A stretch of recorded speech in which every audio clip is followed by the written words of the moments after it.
Gaza, over the past generation, has become a region inhabited not by innocent civilians, but a complicit society. Hamas was voted in and is supported, hearted, applauded, and encouraged. And now, The Edwin Black Show.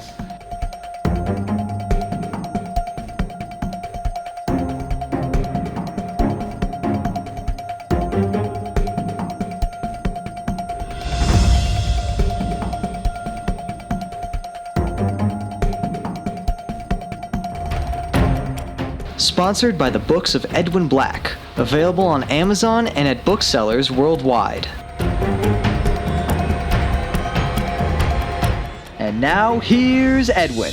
Welcome, everyone, to the Edwin Black Show. I'm Edwin Black, investigative journalist, historian, and author of IBM and the Holocaust, and my bestseller, The Farhud, Roots of the Arab-Nazi Alliance in the Holocaust, which described an animalistic massacre in Baghdad, not unlike the one we saw unfold in Israel last week, but this one was in 1941. Today's episode is sponsored without any preconditions, requests, or stipulations by the Emerson Family Foundation, which is trying to improve a troubled world, and by the Morning Rattle at morningrattle.com, which has stood up a sudden and unexpected daily minute-to-minute war blog.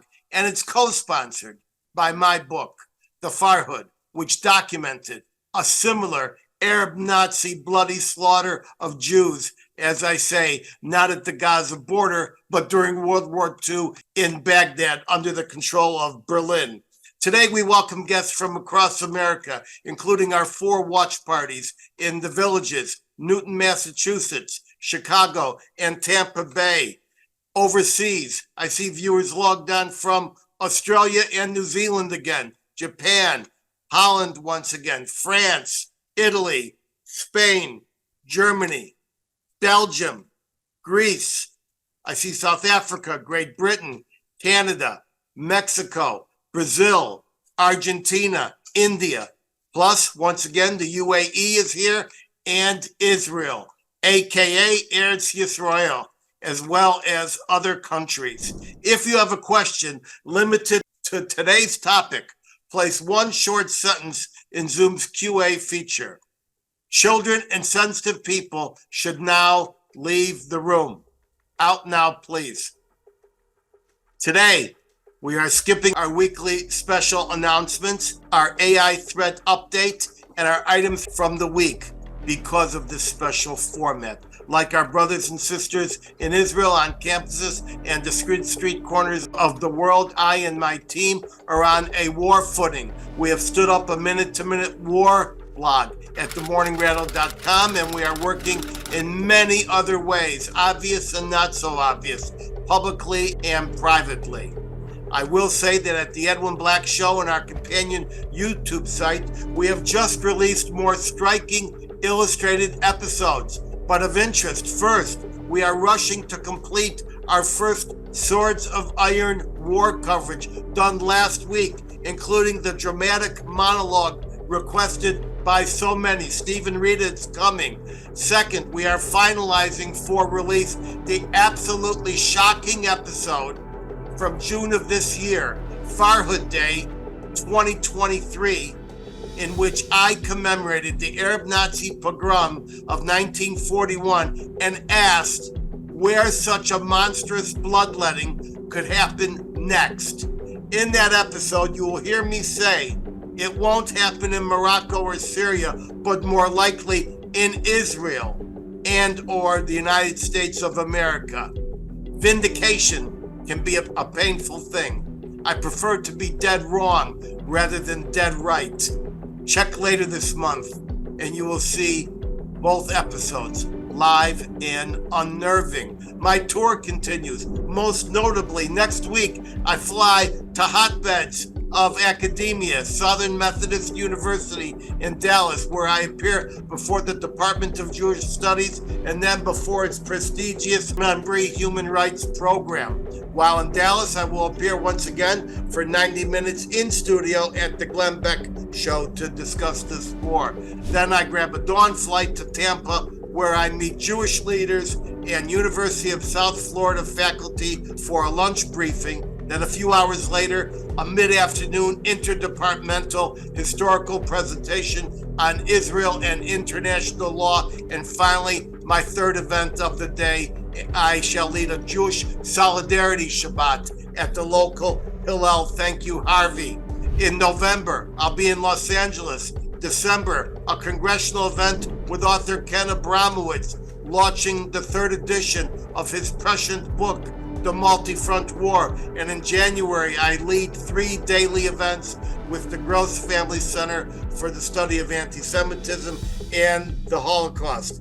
Internationally, in February, it's a return to Mexico City for a powerful community-wide 4-event series sponsored by Yad Vashem. In March of next year, I keynote once again the Canadian Privacy Conference in Montreal. Get details of all my appearances from edwinblack.com/events, where my team has restored hundreds of prior event flyers going back some 15 years.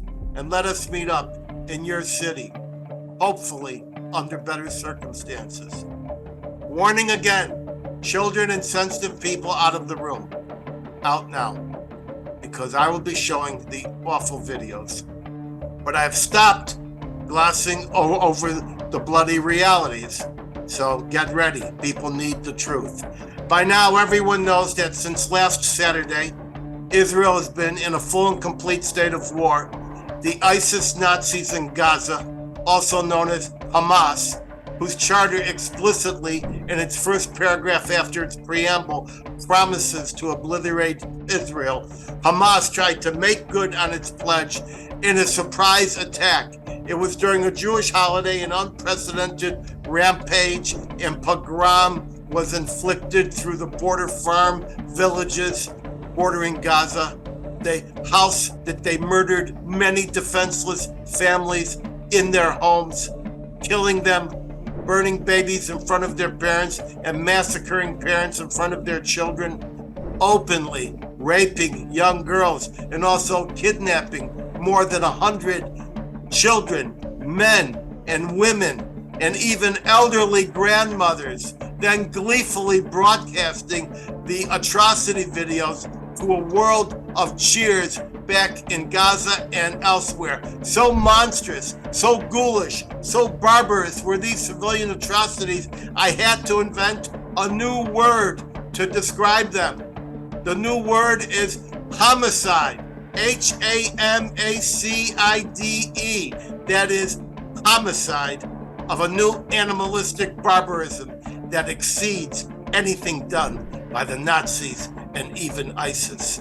For now, Israel and the Jewish people everywhere are in a state of siege, a state of war, an existential fight. This moment, right now, today, while you are watching, this is humanity's burning hinge moment. So let's get some brief local reports and other topic reports. First, I want to go to Zalmi Unsdorfer in London. You got 2 to 3 minutes on 3 aspects of what's going on in London and the UK. Tell us about the government, tell us about the people, and tell us about the street. Take it, Zalmi. Hi. As far as the government's concerned, the British Parliament is rock solid behind Israel and voted that way, gave a complete endorsement in all the discussions. Rishi Sunak our Prime Minister was in Israel today. He's now in Saudi Arabia. The only exception in the Parliament, obviously there are going to be 1 or 2 exceptions, is the Scottish National leader Hamza Yusuf, who's married to a Palestinian, and he's trying to welcome Palestinians to come and move to Scotland. Good luck to Scotland on that. And we've seen Jeremy Corbyn, who's the raging anti-Semite of the British Labour Party, suddenly being rejuvenated, kind of like brought out of his twilight because, as you know, Corbyn was famously pictured laying a wreath at Hamas graves some years ago. So I tagged him on a tweet saying, you're going to be very busy this year because, over 1,000 Hamas have so far been slaughtered. You'll have lots of wreaths to lay over there. So that's the parliament. As far as the street is concerned, that is ugly. I'm sure you've seen the footage, but it's not just ugly here. It's ugly in Canada. It's ugly in New York. It's ugly on the university campuses, which, to my great chagrin, is heavily endowed by Jewish donors. And I've seen Ronald Lauder's letter to his alma mater, Penn University, decrying their support for Palestinian protest movements on campus. It's disgusting. But, the street is ugly. They don't want to hear any good news about Israel. So this idea that the rocket was fired by Hamas and so forth, that's like a voice in the wilderness. The police are pretty useless. They just this evening asked people who were running billboards, illuminated billboards with the pictures of the missing and hostages. They told them to switch the billboards off because it causes dissent amongst the ugly people who never show up at the embassies of Russia or Syria when Russia is invading and bombing Ukraine and when Syria is bombing its own citizens with chemical weapons. No, but nobody shows up at those embassies. But as soon as Israel defends itself, that's when millions of guys become animated. So that leaves us with the people, which is the silent majority, and they're great. Everybody I know, including myself, have received enormous messages of support and sympathy with what happened on October 7th. I've had messages from Muslims. I've had messages from people who I've opposed in court. I've had messages from the most unusual quarters. And that gives me hope because that is genuine good feeling. That is genuine humanity coming across, not the kind of incited racist hatred that we've seen. And then my final point, I think I got to devote to the egregious BBC, which I don't know to what extent you've been following this, but the BBC refuses to call Hamas by the name of terrorists. They call them militants. So these animals who did this on October 7th are militants, not terrorists. But they made this great mistake. But when this guy shot 2 Swedish football supporters in Brussels a day ago, they called him a terrorist. So the BBC is really, really in the gutter right now, and that's where it belongs. One last point in terms of your comment about the Farhud. Well, much earlier than the Farhud, in 1929, we saw the butchery of the Hebron Jewish community, which was living happily and peacefully with the Arabs of Hebron at that time in 1929. And when the Mufti of Jerusalem cried, Al-Aqsa is at risk, which is nothing changes. Today it's the same thing. It's all about Al-Aqsa, which we're not interested in, we've never touched. Okay, that causes butchery. That is a rallying cry. So I'd be very interested to hear the reports from other countries, but this is where we are. Am levadad yishkon. We will live and dwell alone, but we will survive. We will victorious in this war. All right, Zalmi, thank you for your excellent remarks. I made a few comments. First, I want to ask you just yes or no. Do you and your family, and I've been to your home in your neighborhood, do you and your family and the other Jewish families in London feel safe at this time? Not to go out with Jewish identity, kippah or Magen David. We've had a couple of Jewish schools which have been daubed with red paint in our neighborhood. So we've just got to be careful because there are crazies out there. We're talking about, incited people who wouldn't think twice about sticking a knife into a Jew and getting their martyrdom and whatever they get in the next world. So no, we don't feel too safe. All right, the second note I made was you talked about the Hebron massacre of 1929. I didn't have time to mention that one. It's detailed in my book, The Farhud. And I should say that in that massacre, they baked the baker in his own oven.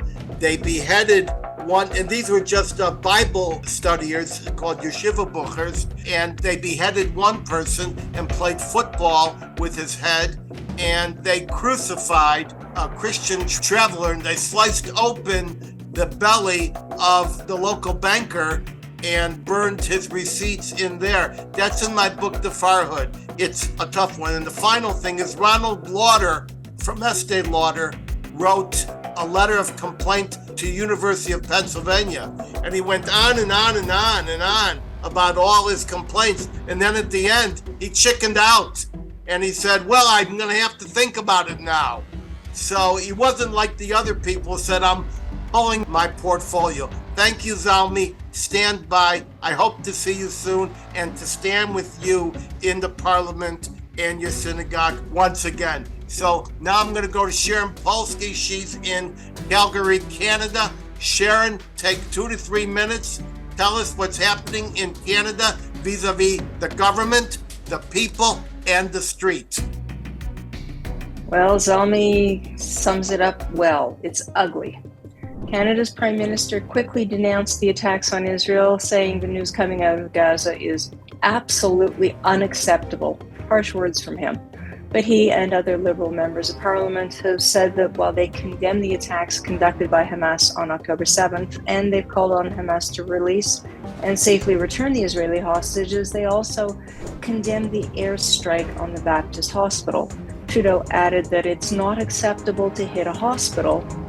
So while he might not be saying the word Israel by name, the implication is pretty clear.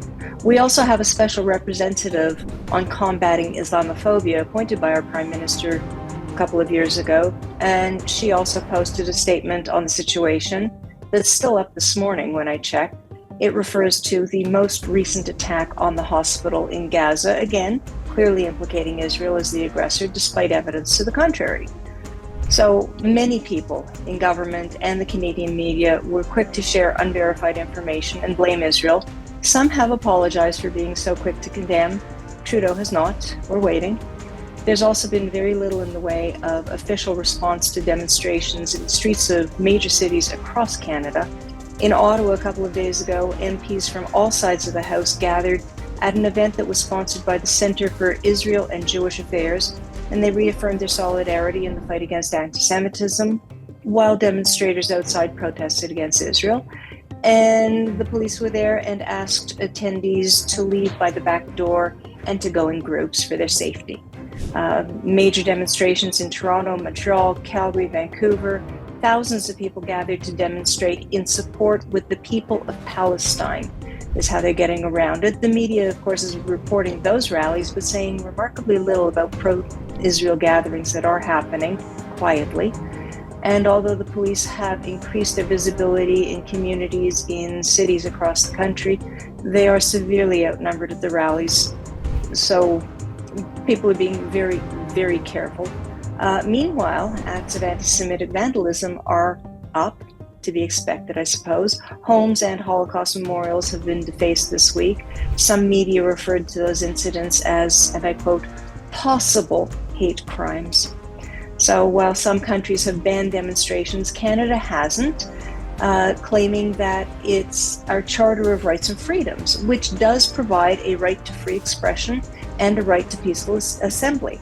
But on the other hand, we have a criminal code that offers 3 sections that specifically deal with advocating genocide against a group, the public incitement of hatred, and the willful promotion of hatred. So when you see people chanting death to Jews, kill them, cut their heads off, waving the flags of known, deemed, declared terrorist organizations, and nothing is done, we wonder what the problem is. Of course, some people speculate that having anyone charged would mean charging the very people in the very communities that have been very supportive of current immigration policies, and that could cost votes at a time when the current government's popularity has been in free fall. So they are scrambling and trying to play both sides against the middle, and I think not winning very well at either way. All right, Sharon, as usual, a very insightful report. Weren't the streets of Montreal, the major shopping areas of Montreal, shut down by these various protesters? Oh, Montreal and Toronto, the heart of the business area in Toronto, major streets were shut down because the protesters just occupied it. And in your mind, when they say Palestine shall be free from the river to the sea, what does that mean? It's pretty clear that the intent is to wipe out Israel and the Jews.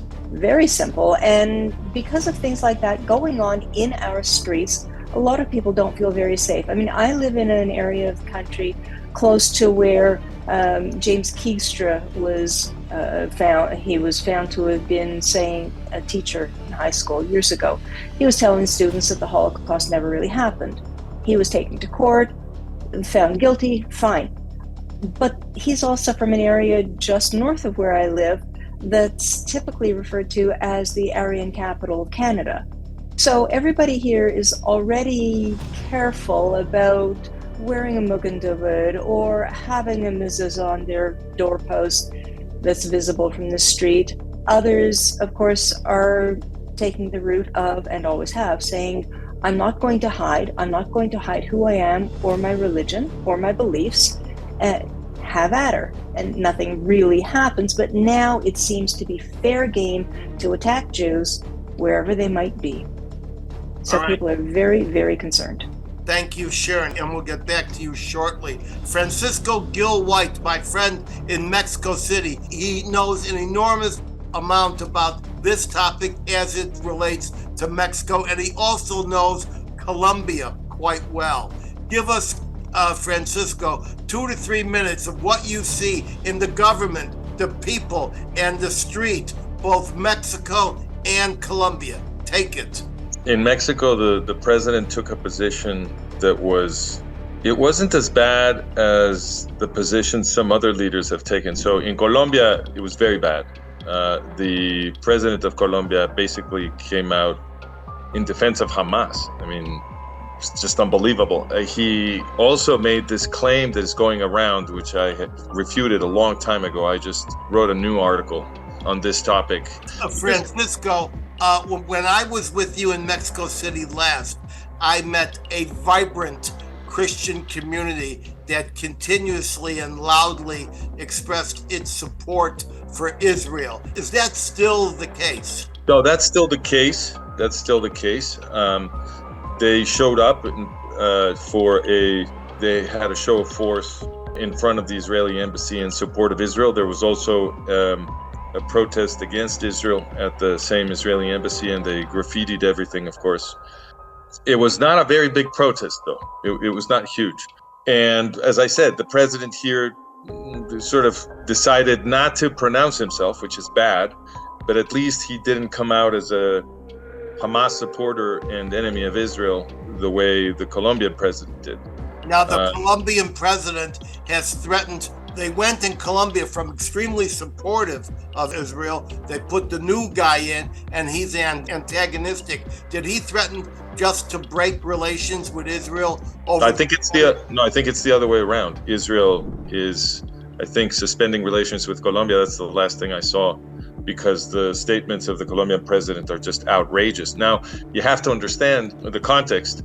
The president of Colombia is a former member of a terrorist organization, which famously, or infamously rather, took over the Palace of Justice. This is back in the 80s, I believe, destroyed the Palace of Justice. The government reacted very bad to that. They had a terrible policy, but the end result was that the Palace of Justice was destroyed. The people inside were incinerated. It was a tremendous scandal.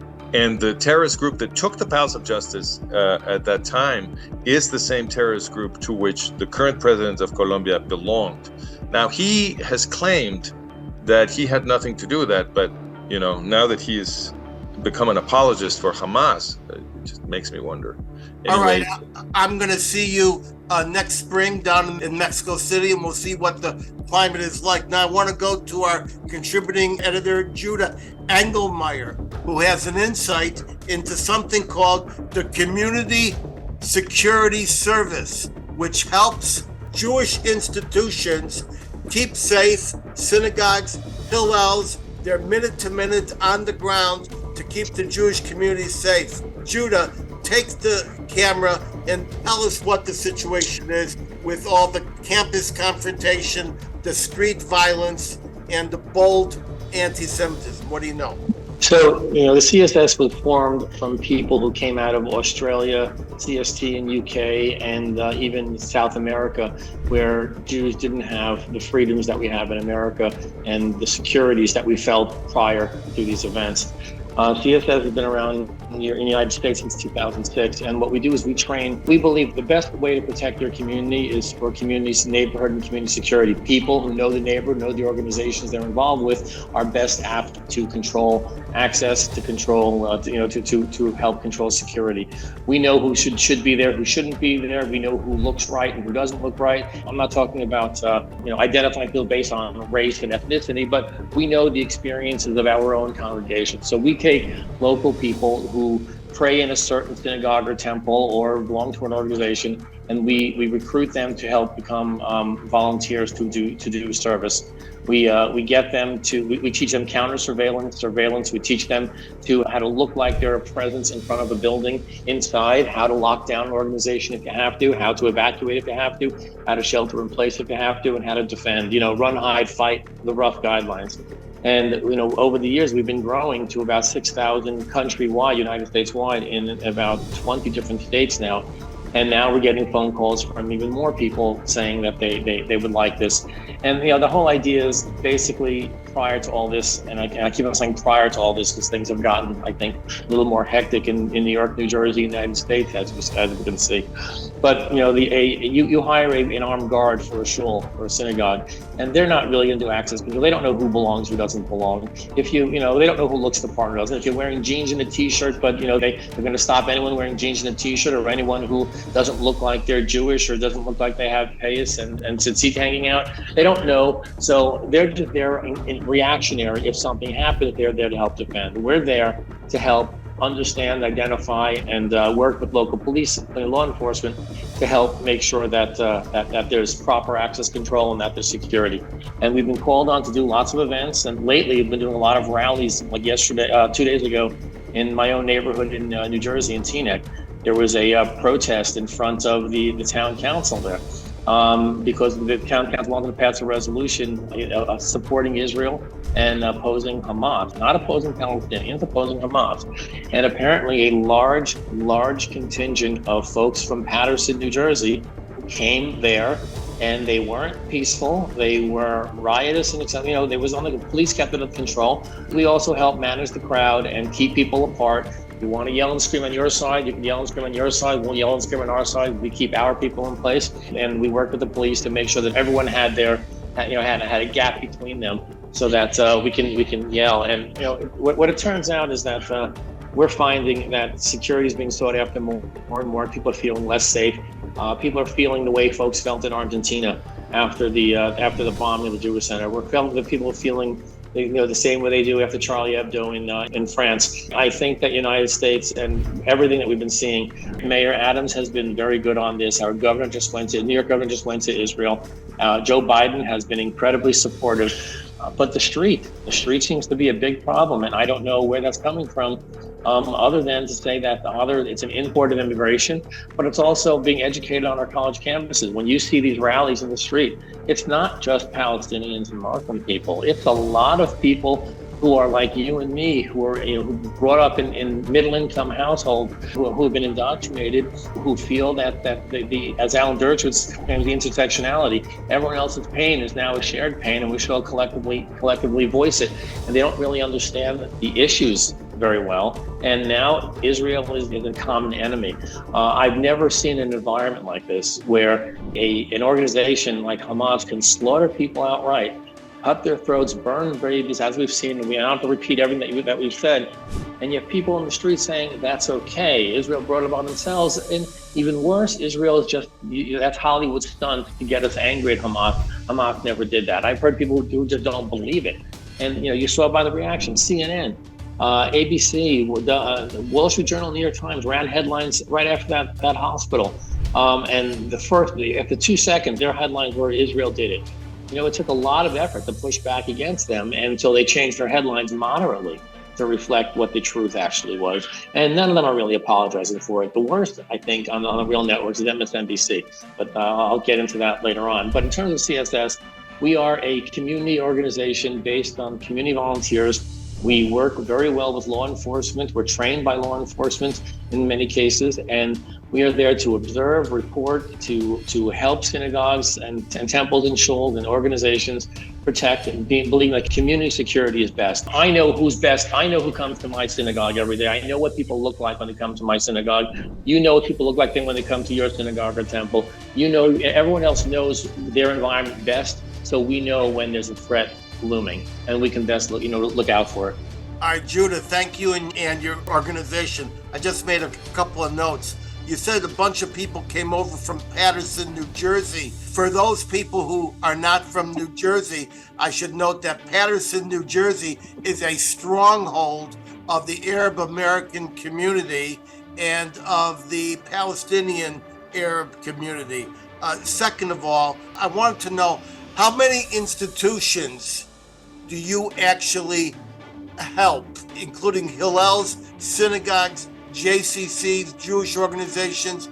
How many by number do you help now? The number's in the hundreds right now. Throughout, we're really big in New York, New Jersey, and Connecticut, California, Chicago. We're in Washington, D.C., and Boston. We're expanding, and we're getting calls all the time. Los Angeles, and now we're going to Florida, and we're getting phone calls from Jewish communities all over the place. But the problem we have is that it's also community volunteer-based, which means that people have to have the time, the physical ability, and the desire to do it. So, it becomes an issue that, the places that are stronger are the ones where you have that kind of presence. For example, the synagogue in Pittsburgh several years ago, it was a lot of elderly people, and we have people of all ages helping stand watch, but it's limited to what they can do. So you have to have a community that has the ability, or we have to ask people. What we do is, if we have a synagogue, if my synagogue has enough volunteers, we could assign some on a given Saturday or Friday to a different synagogue that might not. But not every community has that ability and has that many people where they can push them around.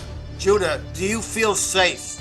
You in your house now, and the people you know in the house, walking down the street in the middle of New York, do you feel safe? Well, in the middle of New York, you see, I guess I'm a different person. I stand tall wherever I go, and I haven't been afraid. I'm a New Yorker, born and bred.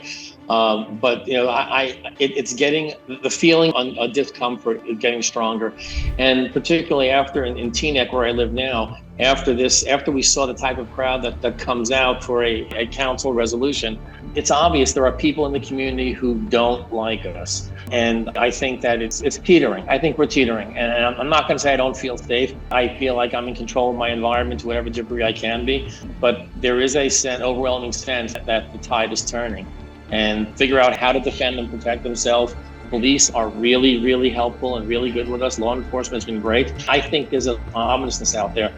People are frustrated. People are scared. People are getting anxious. And you know what? There are people that are shorter. There are people who are less able, who do feel scared. And you see it, and I know it, and I've heard it. All right. Now, Zalmi in London in the chat reminds us that before you developed a community security service in London, they developed Community Security Trust. CST is what we were born out of CST, and essentially the Australian branch as well, and the Argentinian one. But yeah, sorry.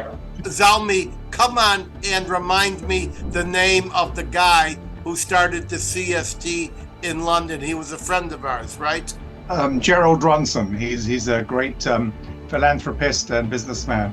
And I was just saying that Rishi Sunak gave, I think, 3 to 4 million pounds British pounds this week to CST to help them reinforce our shuls and schools and so forth. So maybe Judah, you could get that kind of funding from the government. We actually get funding from Homeland Security and from other New York and New Jersey, and every state and the federal government have plans and policies for security. We're teaching people how to synagogues and organizations how to tap into that and how to harden their facilities, so to speak. So yes, we are.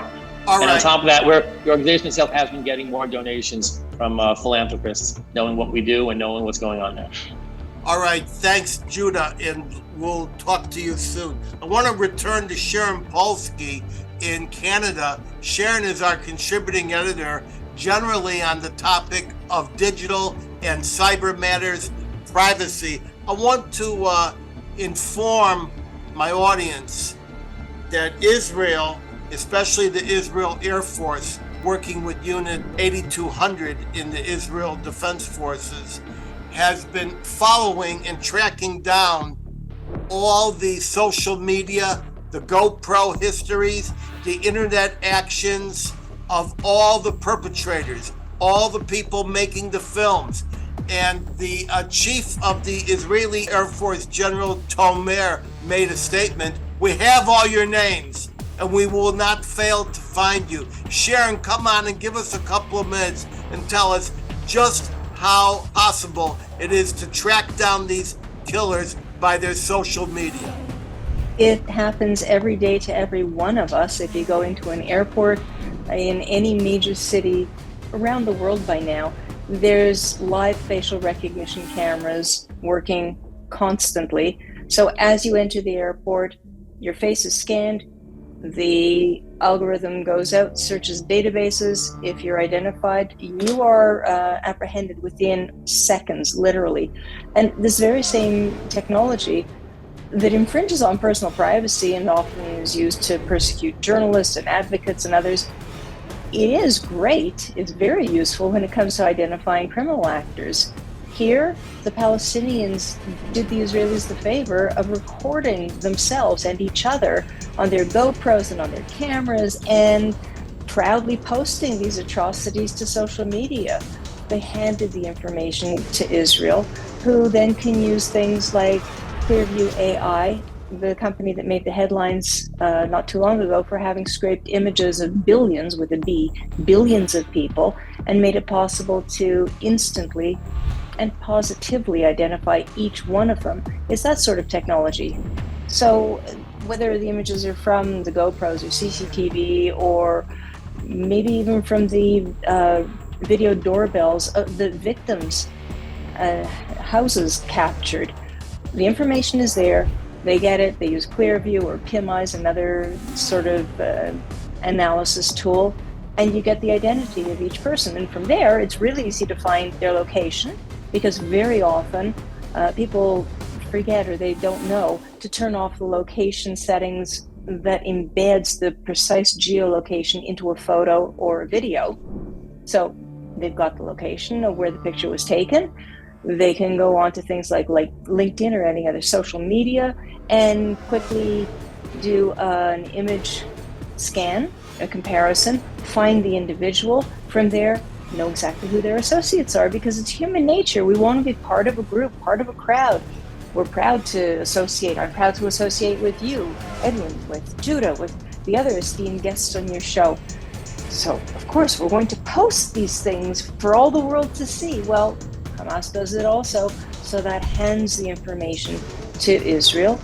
And it works. And then, of course, these things aren't regulated. So while a company might claim that you're only supposed to search for a particular face or you're not supposed to do certain things, their interest is in their bottom line and what you do with their product. There's nothing stopping you from using it to identify somebody else. And that, unfortunately, also applies to Hamas.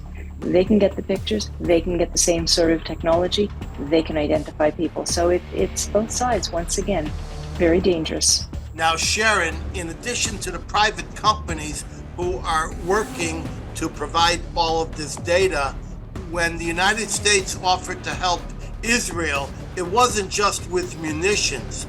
They opened the door to Five Eyes. Would you please tell our audience about Five Eyes and what Five Eyes is going to do to the hunt for these killers?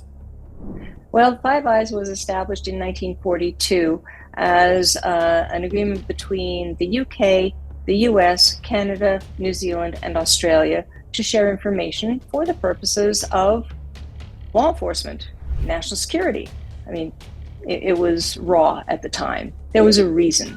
And that's fine. They've continued, and with the advancement of technology, it's made their lives much easier. They can capture and exchange way more information much more quickly, much more easily. And of course, it's not just the Five Eyes. There's 9 Eyes, which adds other countries, a 14 Eyes, and I believe a 20 Eyes as well. different levels of cooperation for international information sharing. Keep in mind, national law enforcement agencies in Canada and the States at least are not supposed to spy on their own people. Technically, they're not supposed to spy on their partners' citizens either. Sometimes things go on that maybe aren't supposed to happen. So if Britain's not allowed, maybe they can have one of their Five Eyes partners do the work for them and feed them the information. It's all very secretive for a reason, understandably, but these things do go on, and if one country doesn't have the information, certainly another one does. And the UK is one of the most surveilled countries in the world, and the US, and both of them have, and Australia I think is a quick third. They have top-notch, not only surveillance capabilities, but identification capabilities. They can do it within a blink of an eye. That's right. And I want to confirm that Five Eyes, I want to go further, Five Eyes, which is headquartered out of Pine Gap in Australia, which, by the way, is not far from one of my favorite Australian restaurants. But Five Eyes basically records all signals on the planet. That means any piece of electronic data. Now, once it's recorded, they then decide, what am I looking for? And then they go in and they isolate it, and they can track people, they're mapping the satellites, etc. And I would just like to tell not only my audience, but anyone from Hamas who is listening, the Air Force is coming. Well, we also have to look at the new legislation that just came into law in the UK. The EU has been working on something similar for several years, Canada as well, Australia. They all want to break encryption so that police can save children, protect children from predators. And that's typically the argument, but it also would not only allow law enforcement to scour the information exchanged by terrorists, it would also put the information and messaging exchanged by what we consider the good guys to also be broken and open and available. So we have to look at it from both sides. These tools are available. They're good for certain purposes. Depends on your perspective and the motivation. All right. Thank you, Sharon. Let's talk money. Rachel Ehrenfeld.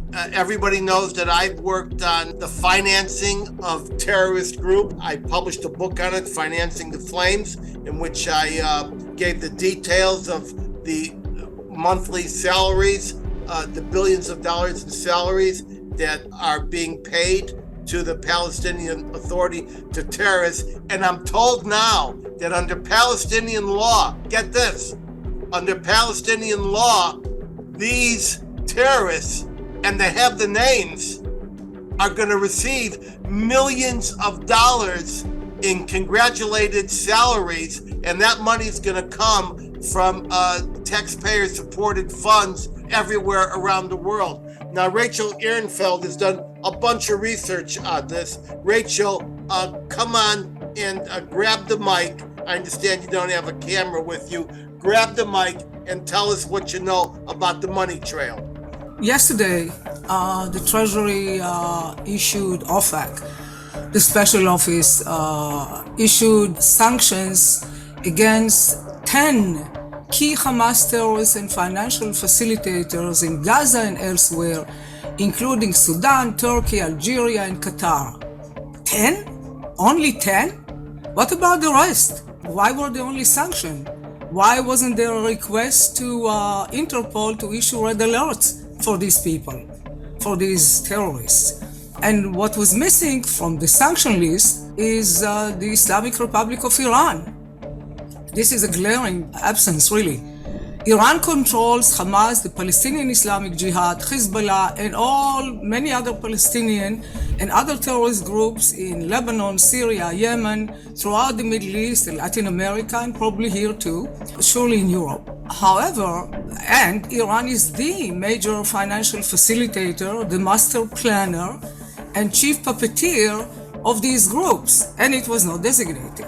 Larry Kudlow said on Fox News very properly that if President Biden truly wants to totally support Israel, he should bankrupt Iran through maximum economic, banking, energy, and business sanctions, and including individuals as well.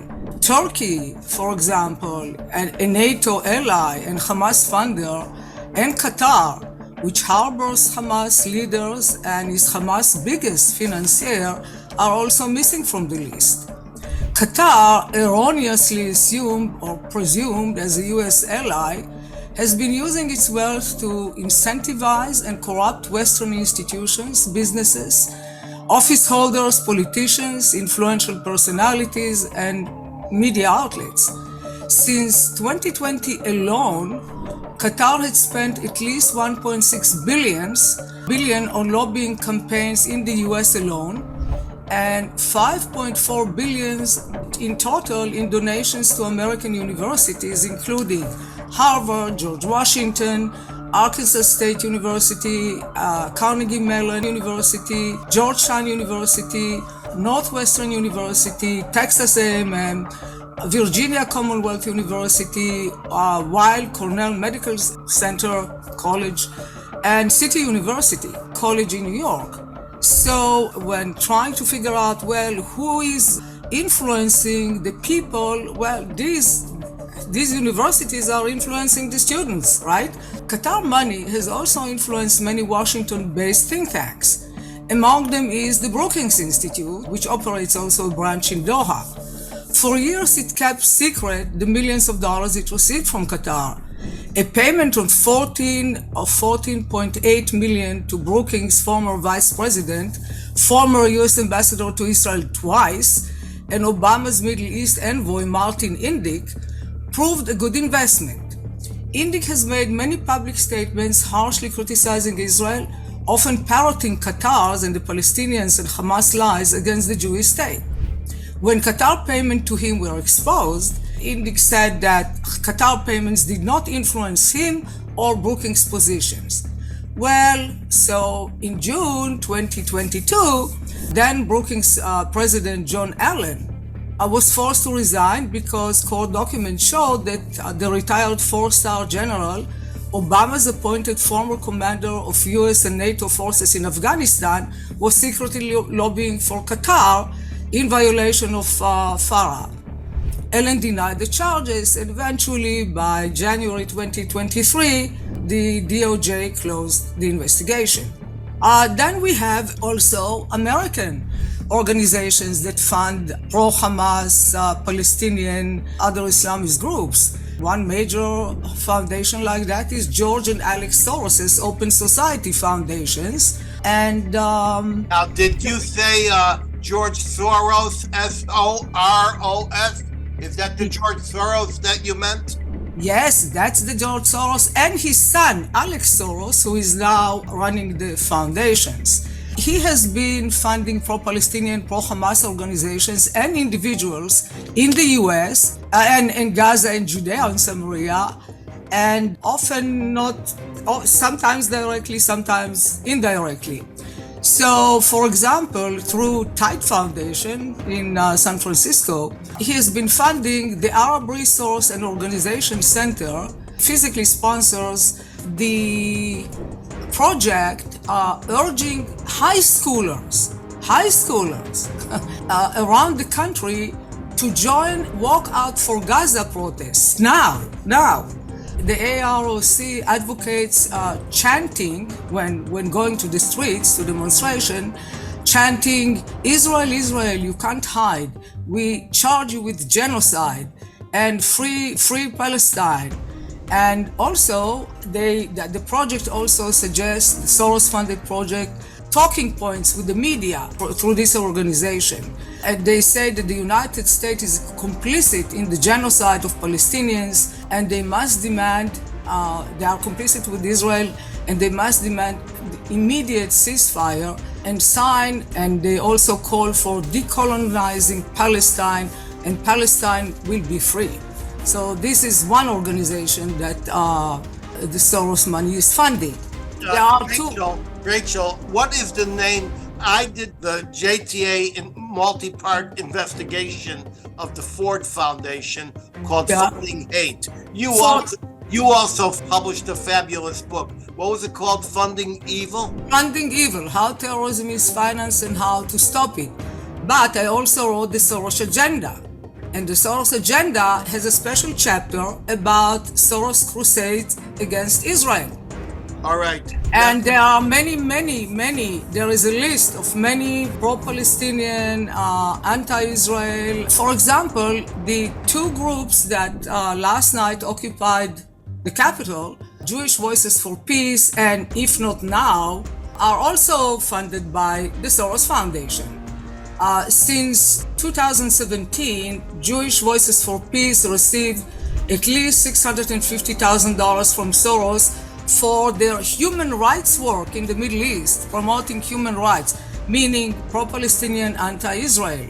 Now, they also got money from the Rockefeller Brothers Fund. Yes. But I'm speaking here about what Soros is doing, especially because Soros is, well, he was born Jewish and he's using that fact as a shield to detract criticism from what he's doing and calls and labels everybody who criticizes him as an anti-Semite. And Nothing about what's happened now. I would like to caution people that you see these Jewish protesters with their taluses on and their skull caps, their yarmulkes, pretending that they're speaking for the Jewish people. They're not speaking for anyone. It's part of the deception. It's propaganda. It's disinformation.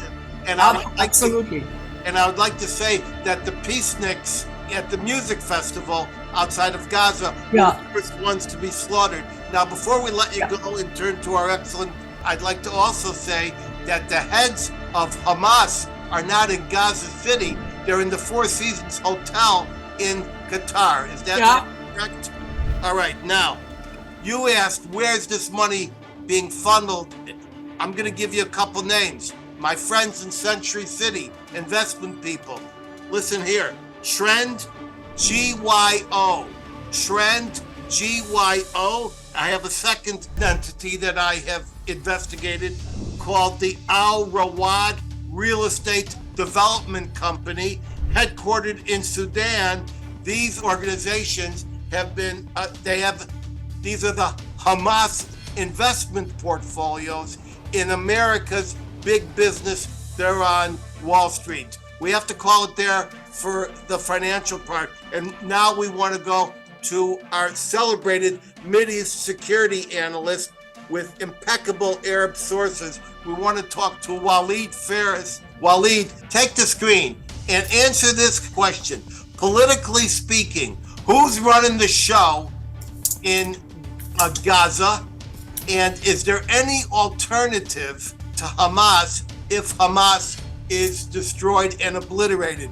And before you answer, let me assure you, they will be obliterated. Walid, take the screen. Thank you very much for having me. And let me give you the very short version for my time for a few minutes.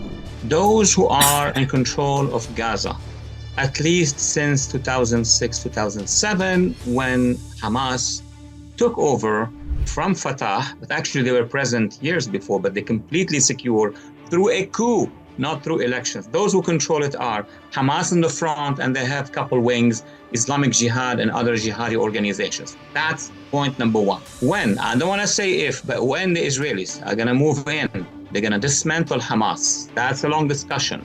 The question is, what will happen after Hamas? Already in Washington, we have a couple think tanks that have been repeating some of the ideas I was trying to push years ago, which is there will have to be a local administration by Palestinians, but backed by the international community financially. Now, are there people who will populate this administration? And my answer today to you guys is yes. There is a whole wing of the Palestinians. It's the same way Hamas has their leadership sitting in that Four Seasons, did you say, in Qatar? Other Palestinians who have been exiled by Hamas, many among them are youth, are sitting in the UAE. Among them, leaders, one of which was in Gaza, was one of the commanders in Gaza. He left 15 years ago when he was targeted for assassination by the name of Mohammed Dahlan. Now, the UAE has understandings with Israel. They were preparing for that matter. So I do expect that only after the Israelis would complete their operation, there will be the setting up of a local administration that will be populated with the help of the UAE, maybe Egypt, Saudi Arabia will stay in the background, and that would be the alternative to Hamas. That's as far as I can go right now. So are you telling me that Mohammed Dahlan is currently in the UAE, and as we all know, he's being thought of by Israel and others to sweep in, lead this anti-recovery political movement? He has been there for years. Many people saw him. He was even at the conference of Riyadh in 2017 when Trump went there. He is very close from the leadership of both three countries, UAE, Saudi Arabia, and President Sisi. Of course, he had a history of entanglement with the Israelis when he was in, but since then he left, and he now is cooperating with friends of Israel, including the UAE mostly. All right, that's a fabulous report. I know that you're running off to another network interview, but you're invited to stick around as long as possible. So you heard all these other people, and now you can hear me. First, I want to thank United States President Joe Biden for vibrantly, vocally standing with Israel. I also thank our Secretary of Defense, Lloyd Austin, our Secretary of State, Antony Blinken, German Chancellor Olaf Scholz, and UK Prime Minister Rishi Sunak. Men, I thank you on behalf of a grateful Jewish nation. We know where you stand, where you stood, the ground you walked on, and when the shoulder-to-shoulder solidarity you showed shall not be forgotten. Now then, everyone, this is the moment when the earth is tremoring beneath your feet and the sky is turning from blue to bloody red, streaking into black. Civilization is confronting the defining moment or the declining moment. The curtains have been pulled away. The floodlights have been turned on, and we must stare at the glare despite the scare that we are eyeballing evil, retina to retina, and every person must decide and take a side or be swept up for the forces and by the forces of evil. The Holy Scrolls spoke of the sons of light and the sons of darkness in a battle for the soul of existence and humanity.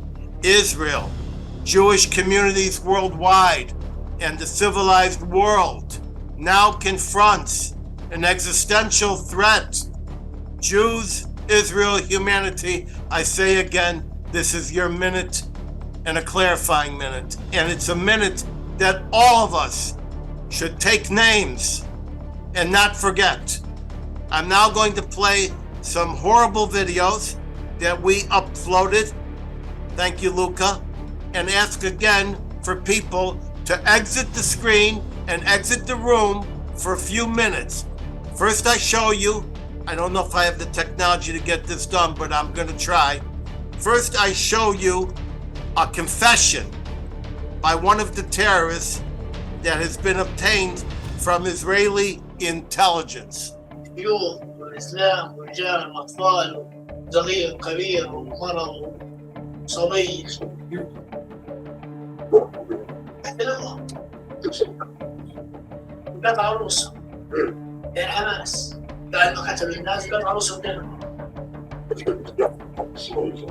يقول لك يمكن سنة اغتصاب اعتداء وتعذيب كل واحد له فكر زنوا اعتدوا عليهم الأطفال يمكن زنوا فيهم خطفوهم اعتدوا عليهم قتلوهم.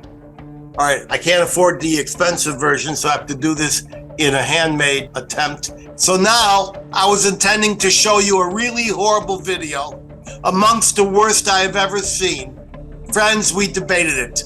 and decided that the atrocity images were simply too fiendish, ghastly, and ghoulish to display in this video, with unparalleled mutilation and sadistic violence. So we put them in a special link at theedwinblackshow.com. Go to season 4, episode 33 homepage and check the episode show notes for a direct link if you dare. My point as your host is that the lies are collapsing. The lie of Israeli occupation. There is no occupation of Gaza under international law, namely the Hague Regulations, October 18th, 1907, Article 42, which defines occupation, quote, territories considered occupied when it is actually placed under the authority of the hostile army.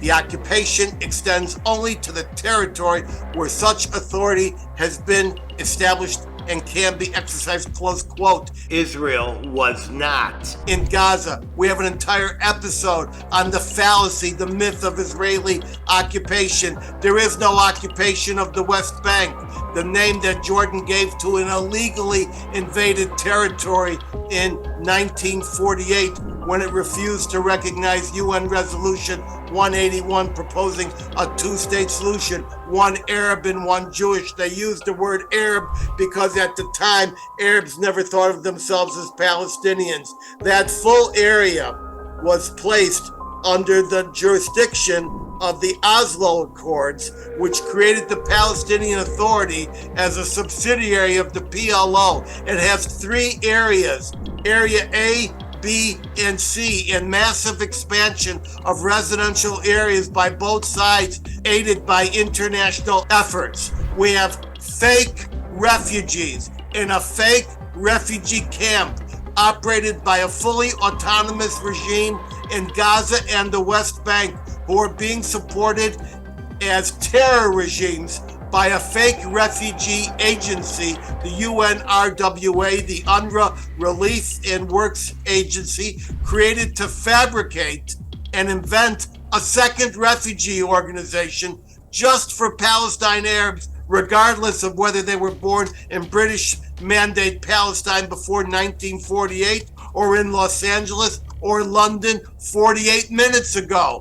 Whoever is a descendant of these people is permanently a refugee. UNRWA is operated by a fake world peace body called the United Nations, which does not promote peace, but rather promotes international discord. It is controlled, was created by Maoist China and Stalinist Russia during World War II and after. They were among the 5 permanent members, and for this reason, because they're only interested in discord, it spends all of its time on little Israel and does nothing to reduce the genocide of Uyghurs or stop Putin's carnage in Ukraine. The United Nations has now proved that, like its predecessor organization, the League of Nations, humanity is worse off because of it.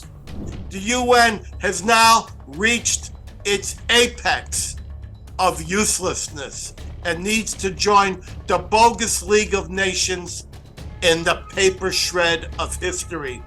Universities have been completely exposed as ground zero for anti-Semitism, masqueraded Jew hatred, and irrational anti-Israel agitation. From Harvard to UCLA, colleges have dropped their academic robe to expose themselves as a hateful academic stratum that carefully shields students from real information and independent thought and imposes reflexive and robotic thought to suit their socialist, communist, progressive, or other inhumane agenda.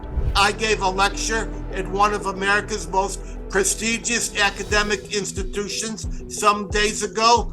All the students condemned Israel and not Hamas for its butchery, yet not a single student, get this, knew what the Normandy invasion was, nor did they know whether Dresden was a German city or a new type of pastry. Just 2 hours ago, a well-known academic was told by one of America's elite universities that he could not present his usual lecture and scheduled lecture on Israel because of anti-Israel and anti-Jewish agitation and protest on campus. When the scholar said he only wanted to present historical facts in context, he was told, now write this down, people, a prestigious university said this, quote, facts will not be useful at this time, close quote. Behold, we have arrived at the intersection of pseudo-history and political fascism, where facts will not be useful at this time. And it's just a further freckle in this distorted and bizarre face after the world became aware of the carnage inflicted by Hamas and Israel's reaction. Students at the prestigious Clemson University, this is at the peak of initial uproar, mounted a vigorous protest march across campus. What were they outraged about?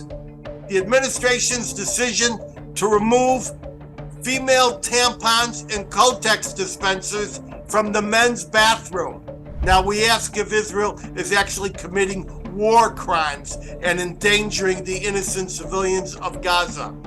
Last week I asked if there was one mother, one youth who would raise their hand and commit to live and let live.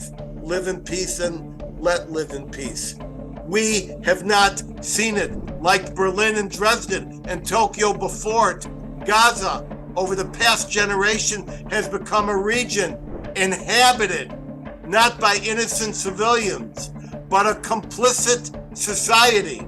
Hamas was voted in and is supported, hearted, applauded, and encouraged in the braggadocio videos circulated by the murder squad. And it's not just Hamas. There's another 6 or 7 terrorist factions, such as Palestinian Islamic Jihad and the Popular Front for the Liberation of Palestine. There's an entire political and military apparatus running in Gaza. The average age is 18 or 19. The Hamas youth organizations, the kids, 9, 10 years of age, trained at the UN. They revere the martyrs, the shaheeds, the terrorists as heroes. They wear their name tags and their photographs around their necks. They swagger as they plan and brag to follow in their footsteps and kill the Jews. The UN, with your billions, cultivates young killers to take the place of their older brothers and cousins.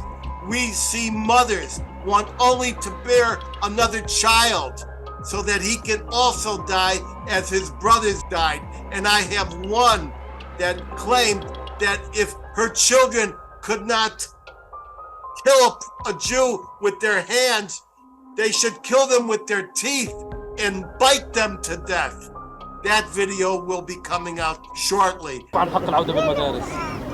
احنا مشروع شهادة كلنا واحنا لازم ندافع عن وطننا كتير راح ناخد حقنا والله ينتقم منهم ان شاء الله يموتوا كلهم القدس عاصمة فلسطين وراح تضلها لنا مش راح تتغير راح تضلها لنا المستوطنين اللي فيها كلهم راح ينتخوا.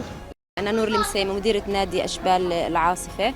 إحنا كل سنة اللجنة الوطنية بتعمل نوادي صيفية في مخيم عسكر. قسمنا الأطفال ل4 مجموعات حتى بأسماء شهدائنا في مخيم عسكر، أساسهم يضلوا حاضرين في ذهنهم وفي أفكارهم ويتعلموا منهم البطولة ويضلهم مستمرين في درب المقاومة. وفي عندهم يعني كل طفل مستعد يكون مشروع شهيد مقابل إنه يحافظ على المبادئ اللي إحنا مترسخة عنا، حقنا في العودة، وإن شاء الله انتفاضة أقوى جاية، وهدول أطفالنا هم اللي راح يقودوها. إحنا لازم نقتلهم في أولادنا، في عيالنا، في أظافرنا، ناكلهم بسناننا ناكلهم اليهود. هم أعدائنا بالأول والآخر اليهود.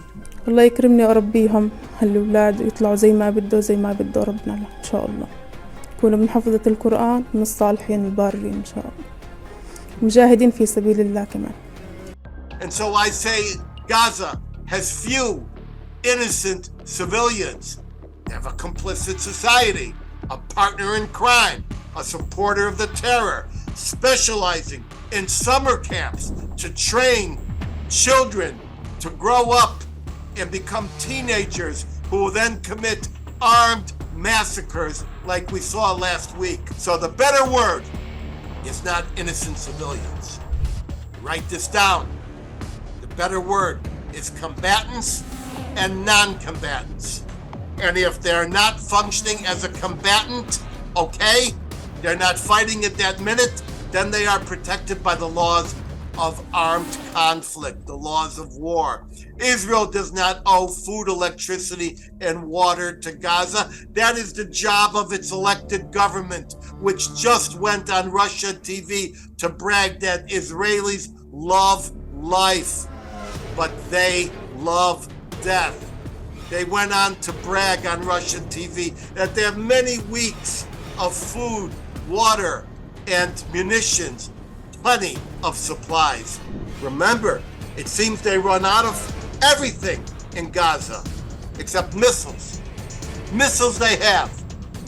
People to drive around town to get those tunnels restocked. They have everything they need to continuously fire all day. Remember, about 40% of these missiles misfire and land on their own civilians, including the one that hit the Baptist hospital, which actually wasn't hit, it was the parking lot. Okay? There was no crater, there was no Israeli munitions plume, just a misfire by Palestinian Islamic Jihad, which hit the parking lot, spilled propellant, and ignited the gas tanks. And within 5 minutes, Hamas already, get this, was able to declare that 500 people were killed within 5 minutes. How is that possible? The hospital is still standing. And I asked, where are the names of the 500? But a complicit media led by the BBC and MSNBC and even the New York Times jumped on a clearly false and unsubstantiated story, which has now been exposed completely by Israeli intelligence and the Department of Defense independent intelligence, which informed Joe Biden. Hamas bragged just days ago on Russian TV that they preferred to die. And this is why Hamas tells its non-combatants, forget that word innocent civilians, it's non-combatants to stay where they are and not leave a properly declared war zone. This is why, and ask this question, folks, this is why there are 300 to 400 fortified miles of underground tunnels in Gaza. But why is there not even one civilian bomb shelter? Once again, I ask, where are the civilian bomb shelters? Every Israel house has got one. Gaza has none. Now, I have to leave out about 99% of everything. I'm joined by top Democratic strategist and Hudson Institute foreign policy analyst Josh Block. But first, I turn the screen over to a distinguished international law expert, Avi Bell. Avi, I ask you, is Gaza filled with innocent civilians, or is it a complicit society who are better defined as non-combatants in the same way they were in Berlin during World War II? Take the screen, Avi. Being a non-combatant is not the same thing as being innocent. So the rules are pretty clear about the laws of war, which is that in order to be a legitimate target as a person, you have to be either a combatant or involved in the conflict. That is, you have to have some combat participation. Now, there are a lot of civilians in Gaza that have combat participation, but there are a lot of civilians in Gaza that are not participating in the conflict. They just happen to support an anti-Semitic genocidal group. And if we're thinking about what is the way in which a country that has a mission of following international law, of the laws of war, how does it deal with that? And the answer is denazification. The military mission is to destroy all the terrorists, to destroy all their facilities, to destroy all the people who are participating in combat. And that will leave a population, depending on how many end up being permitted to escape, it will leave a population that is overwhelmingly supportive of anti-Semitic genocidal terrorist groups who are civilians, and there's going to have to be some realistic way of denazifying them. I think that it's a mistake to try to twist the rules. International law is playing a perverse role in this conflict because you have Israel that's scrupulously following the rules. You have everyone else is violating them. It's not just Hamas which is violating them by carrying out these atrocities, these crimes, war crimes, crimes against humanity, crimes of genocide, etc. It's also countries like the United States. And I'm sorry to say that I have to disagree with you on what you said about President Biden. The words that he said were wonderful. They're very heartwarming. President Biden today clarified that his main mission in coming to Israel was to restore supply lines to Hamas-controlled Gaza in the form of trucks full of humanitarian aid, so-called, that will be, we all know, will be diverted to the use of Hamas. As you said, there is no requirement under international law to provide even humanitarian aid if one knows it's going to be diverted to the use of the enemy. But that was the main mission that President Biden had in going to Israel. He said so. By undertaking that mission, he was violating international law. International law forbids even indirect support to terrorist organizations. That falls on the United States too. It's in Security Council Resolution 1373, and the president and his administration should know that well. All right, as usual, you have a complete understanding of the situation. I want to talk about this misused word proportionality, which is covered under the laws of war. And I should say the laws of war were actually created by Lieber in the United States after the American Civil War at the request of Abraham Lincoln. And it's called the Lieber Code, and it's actually injected into the U.S. military manual. Now, when they say proportionality, do they mean that we have to find a Gaza rock fest and kill 260 people? Does it mean we have to find 40 Arab infants and slaughter them and burn them to death? Or does it mean something else? What are the laws of proportionality? There are actually several different rules of proportionality, but they all revolve around a key concept that's called military necessity. And military necessity is whatever helps you defeat the enemy, right? Whatever helps you destroy the enemy. So anything that is within the scope of destroying Hamas, destroying Palestine Islamic Jihad, destroying all the rest of the Palestinian terrorist groups, and killing everybody who is participating in combat, anything towards that aim is militarily necessary. And that gets us to the two kinds of proportionality that interest us here. First of all, some people argue, by the way, I'm not entirely sure that this is the law. Actually, I think it's not. But there are many people who argue that any self-defense, the scope of self-defense has to be within the framework of proportionality. Now, what do they mean when they say it's proportionate? They mean that it has to be proportionate to the need of the state that's defending itself. Now, how much force does Israel have to use in order to defend itself from this anti-Semitic, sadistic, genocidal terrorist organization and its partners? The answer is as much force as it takes to destroy them utterly and to deny them territory from which to operate forever. So it has nothing to do with finding music festivals in Gaza. It has to do with using as much force as Israel needs in order to achieve that aim of destroying the terrorist organizations. There's a second way in which proportionality is used, and this is when carrying out combat operations, in attacking all the legitimate targets presented by the enemy, Hamas's communications facilities, its electric facilities, its command and control structures, its weapons stores, its the actual people, right? In going after those things, the rule of proportionality is that you can attack even though you know with an absolute certainty there will be collateral civilian casualties. There can be lots of civilian casualties.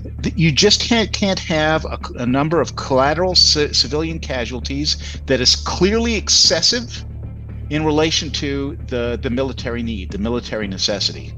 Now, when you're talking about, again, a genocidal, sadistic, anti-Semitic terrorist organization like Hamas or like Palestine Islamic Jihad, right, that is a lot of collateral civilian casualties. The civilian toll in Gaza is going to be enormous unless the civilian population is screened and removed, evacuated out of the conflict zone immediately, as quickly as possible. And instead of going to Israel to try to press Israel toward new supply lines to Hamas-controlled Gaza, what President Biden could have and should have done, and other Western leaders could and should do, is arrange for the immediate evacuation, screening and evacuation of Gazan civilians. All right. First of all, I want to agree with your criticism of me for thanking Joe Biden. I thanked him anyway, okay? I thanked him for the first part of what he did, and I think it was important. I do agree with you that he has failed by trying to either withhold a green light or otherwise the so-called freedom of action. But I do note that there are two carrier groups that have come into the Mediterranean, the Eisenhower and the Ford. There's a third on the way. And there's a third on the way. Which one is that, Judah, the third one? I didn't see the name. I just saw it that it was heading that they just dispatched another one. And each one of those carrier groups have 4 to 6 ships involved. They're going to be about 12 to 15 ships, United States warships, in the Mediterranean any day. Well, we're saying that Biden said one thing or the other. His actions in this case are a little bit of a demonstration of force and maybe a challenge to Iran, Yemen, and Lebanon. And I'm hoping that it is. I know that he said he's trying to open the supply lines. I got that, but we've never sent warships like that to the Mediterranean. And it's an impressive, and I hope it's a meaningful message as well. Well, not only that, but he's also brought the baton in, and the baton, that's B-A-T-A-A-N, specializes in amphibious landing, and he's got SEAL Team 6 in there, and SEAL Team 6, I don't think I'm revealing something I shouldn't reveal, but SEAL Team 6 is on the ground, and they're working with Israel in certain training techniques, as is the FBI HRT, the hostage rescue team, and now an additional vessel has come in, and that is a theater battle coordination vessel, which is going to coordinate all of these vessels. So you were right to criticize, because I didn't have the time to mention all the terrible things that the Biden administration has done the next time I come on, but I chose to thank him nonetheless. Now, Josh Block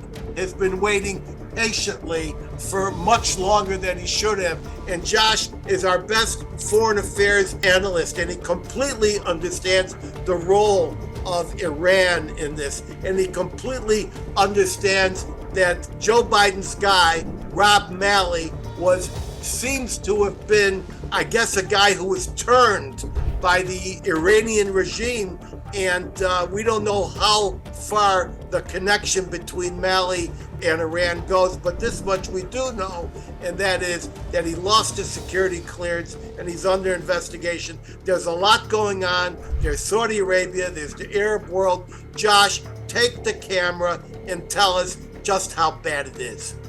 Well, Edwin, just as we've been on the air here today, the U.S. military announced that it had shot down several missiles fired by the Houthi terrorists in Yemen, another part of Iran's tentacles of terror that dominate the region. And when you look at the statements from the Iranian regime, the supreme leader and the heads of the IRGC, others in Iran, that they plan to unleash the forces of terror, the axis of resistance, as they call it, across the region against Israel. It's a serious issue. Now, again, the Biden administration has released $6 billion to the regime in just the week before these Hamas attacks, these Iranian backed, potentially planned by Qasem Soleimani before he was killed. These attacks were funded by Iran, Hamas. They train and fund the Palestinian Islamic Jihad. They train and fund Hezbollah. They train and fund the Houthis. They train and fund the PFLP. Iran is not just complicit in these attacks, but they are responsible. And one of the challenging things we're seeing right now is that the President of the United States, again, laudably surging assets, military assets, and making clear that the United States stands against the involvement of Tehran and its terror proxies, its terror armies in these attacks, or in any future attack against Israel. But unfortunately, they don't seem to be deterred by the words of this administration.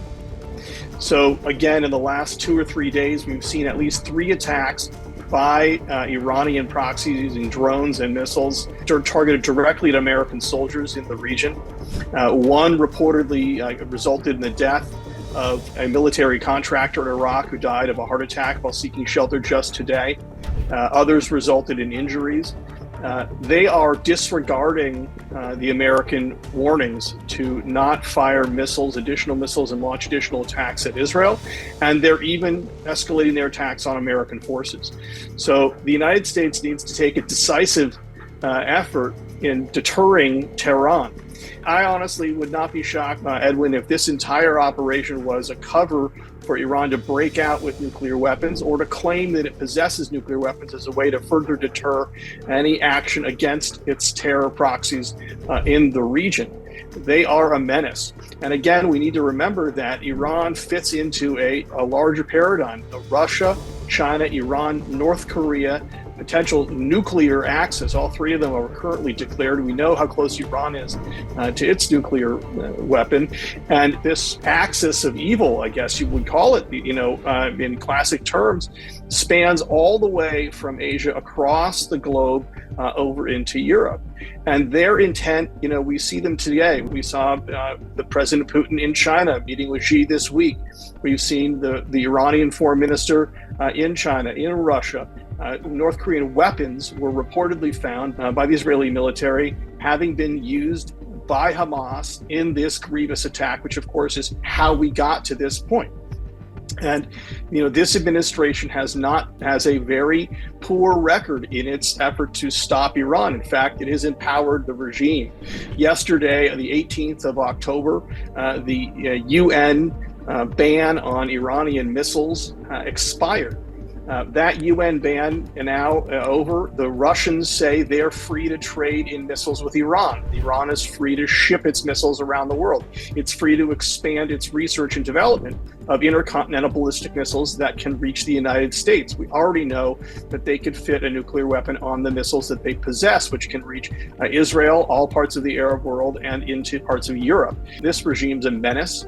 Again, they're part of a larger axis that the United States needs to address and weaken before it becomes overwhelmingly difficult. When China eventually decides they want to go into Taiwan, and Russia threatens to strike a NATO country in Europe, or Iran threatens to nuke the Saudi oil field, North Korea threatens to hit the United States or Japan, if anyone sends aid to Taiwan, these are the kinds of interconnected threats that the United States is going to face.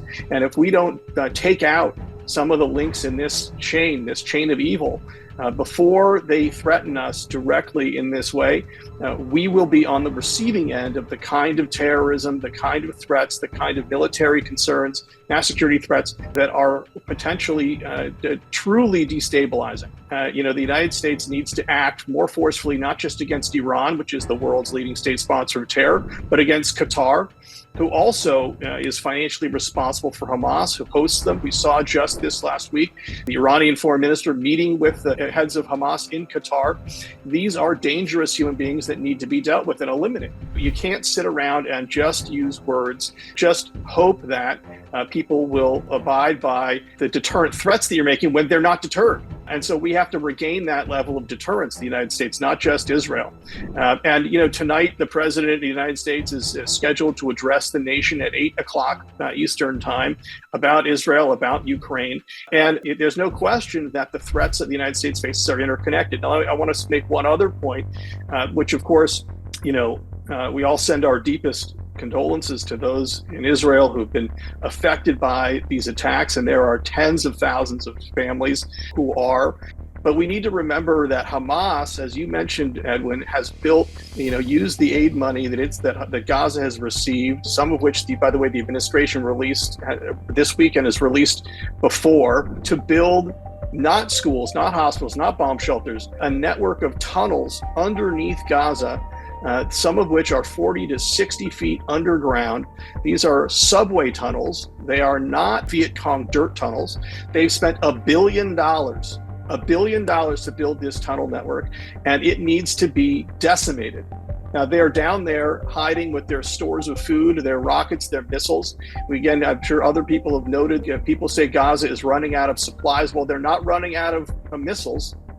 How did they, if Gaza is an open-air prison, as the pro-Hamas advocates suggest, how was it able to smuggle in so many rockets and so much material to attack Israel? How did it receive North Korean RPGs and weapons? The same tunnels that they are using to transmit, to move around Gaza, to move people around, to move these hostages around, they are moving missiles around, and they're using, and they will use, to attack Israeli forces when hopefully they make their effort to destroy them. Or Israel has received bunker-busting bombs from the United States, and it can use them to destroy these tunnels and to at least to trap these Hamas fighters underground. Ultimately, we all want to see these hostages returned. Some of them, as we know now, are not just held by Hamas itself, or not just held by Islamic Jihad, but by individual families and clans in Gaza. And as many, I'm sure, recall, Gilad Shalit was not immediately taken by Hamas, although he was held for 5 or 7 years by Hamas, but he was originally taken by one of these clans, these mafia-style clans in Gaza. So, it is grievous to imagine the suffering of these hostages. Some reports emerging now suggest that there are not just 203 hostages being held in Gaza, but potentially 100, maybe more than that. And so addressing the evil that lurks across Israel's border is incredibly important. When I watch the videos of these terrorists going into family homes and going into Israel and shooting children, they look to me like stormtroopers. They look like the SS. They didn't throw babies in the air and catch them on bayonets. They burned them alive and beheaded them.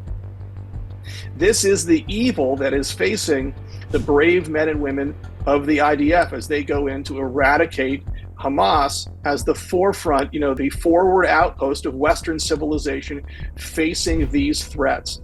So the United States needs to act more forcefully to deter Iran, to deter and break up and weaken the Russia, China, Iran, North Korea evil axis, the axis of evil that's out there. And I applaud the effort that we've made so far to position our assets there, but we need to deploy them to create the kind of deterrence that is effective. And Israel needs to be supported until it has completed its mission in ridding the region of these Hamas terrorists, whether that takes 1 week, 1 month, 1 year, 10 years, however long it takes to rid the world of these evil people, it needs to be done.